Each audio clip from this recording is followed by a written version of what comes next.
আসসালামু আলাইকুম ভিউয়ার্স, কেমন আছেন সবাই? আশা করি ভালো আছেন। তো আজকের এই ভিডিওতে আমি আপনাদেরকে দেখাবো যে আমার হাতে দেখতে পাচ্ছেন যে ল্যাপটপটি, এটার মডেল হলো HP430G3। তো এটাতে আমি এই যে M.2 SSD দেখতে পাচ্ছেন যে M.2 SSD আমি এটাতে ইনস্টলেশন করব। তো আপনারা কীভাবে করবেন তো আজকের এই ভিডিওতে আমি আপনাদেরকে দেখানোর চেষ্টা করব। তো আপনি যদি আমার চ্যানেল নতুন থাকেন অবশ্যই সাবস্ক্রাইব করবেন এবং পাশে থাকা বেল আইকনটিতে প্রেস করবেন। তো ফার্স্টে আমাদেরকে যে SSD ইনস্টলেশন করার জন্য আমাদেরকে ব্যাটারিটি খুলে ফেলতে হবে। তারপর আমাদেরকে এখানে দেখতে পাচ্ছেন যে এই ঢাকনাটি রয়েছে। তো আপনারা এরকম স্টারের সাহায্য নিয়ে আমাদেরকে এই স্ক্রুটি খুলতে হবে। তো তারপর আমরা এখান থেকে ঢাকনাটিকে খুলব।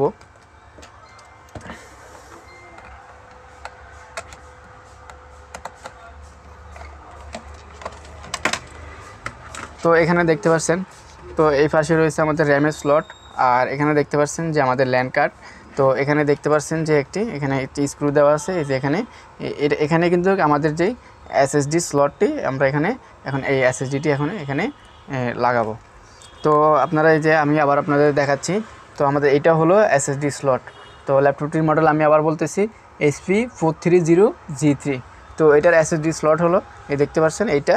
তো এটা আপনাদেরকে লাগানোর জন্য ক্যামেরাটা একটু সামনে, এখানে এসএসডিটি এখন আমরা এখানে এটা প্লাগ ইন করব।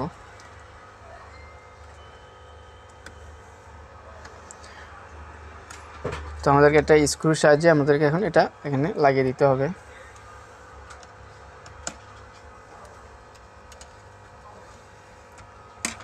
তো আমাদের এসএসডিটি লাগানো হয়ে গেছে।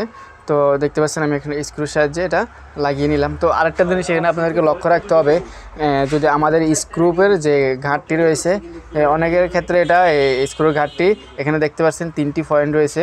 তো সেক্ষেত্রে যদি আমাদের পয়েন্টটি যদি সামনে হয়, তো আমাদেরকে এখানে দেখতে পাচ্ছেন যে 3টি পার্ট রয়েছে। তো আমাদেরকে এটা ভেঙে তারপরে আমাদেরকে এই সামনের ইয়েতে লাগাইতে হবে। তো যদি যেই পয়েন্টে থাকবে ওই পয়েন্টে যদি থাকে এভাবে লাগাই দেবেন, বা যদি আপনাদের এটা তো হলো 120 GB, যদি আমাদের 256 হয় তো সেক্ষেত্রে আমাদের স্লটটি আরেকটু লম্বা হবে।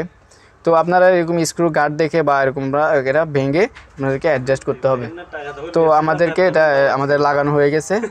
তো আর এখন আপনাদেরকে যে এই এসএসডিটি আমরা অপারেটিং করলে আমাদের কাজ ওকে হয়ে যাবে। তো আমি যেটা দেখালাম, তো এটার মডেল হলো আমি আবার বলতেছি HP430G3। তো এটার এই প্রসেসটা আমি দেখালাম। তো ভিডিওটি যদি ভালো লাগে অবশ্যই লাইক কমেন্ট শেয়ার করবেন, আর আপনাদের যে কোনো মন্তব্য কমেন্টে জানাতে পারেন। তো সবাইকে ধন্যবাদ এতক্ষণ সাথে থাকার জন্য।